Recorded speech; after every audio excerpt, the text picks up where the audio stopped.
What the? There's no good way to tell when a tip is bad. Oh, that's not good. It's not the let's go investigate. I shouldn't be able to do this.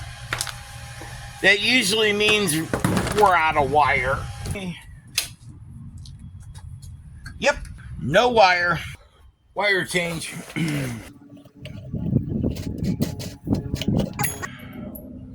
So we got spring and 2 washers. Ooh, baby. There's a little pin that holds it in the back. See, just spin said nut off. Pull adapter out. 30 thousandths. And my tube is 35 thousandths. It's built for. I like a little extra leeway in there. So you got to find that little thing. Because you need the wire has to go around this way and out the bottom. So we need to set this, put this on, so it goes in that direction. Then we take our insert coil and see, we want the thing going this way. So this has to go in the back, like so. All right, we turn around this way. We grab our nut.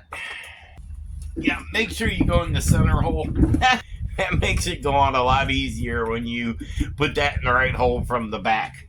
So you better be ready to grab this and not lose it, because if this unspins any, let me tell you, that's a bad day. You don't want that happening. Now we got 2 washers that have the little thing. So 1, and then the little spring. That goes next. And then put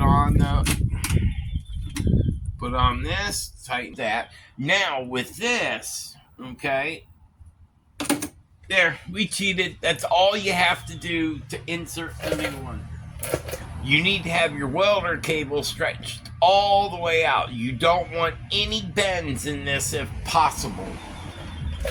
So, now watch. This is how I do it. This takes patience. It also takes pair of pliers.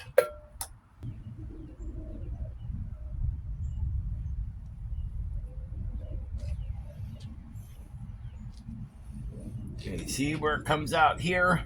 And then you guide it with your finger into the next hole.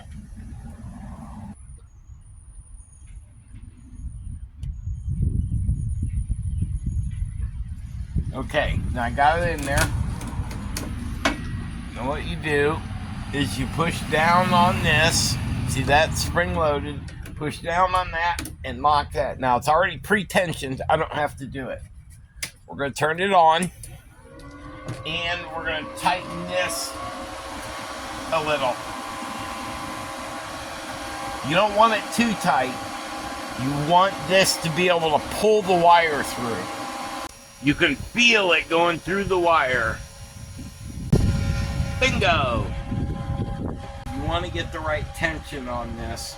You don't want to screw around with over-tightening the drum or under-tightening it. You want it just tight enough to equal the... You want it to be able to spin the spool when it spins, but when it stops, you don't want the spool to freewheel.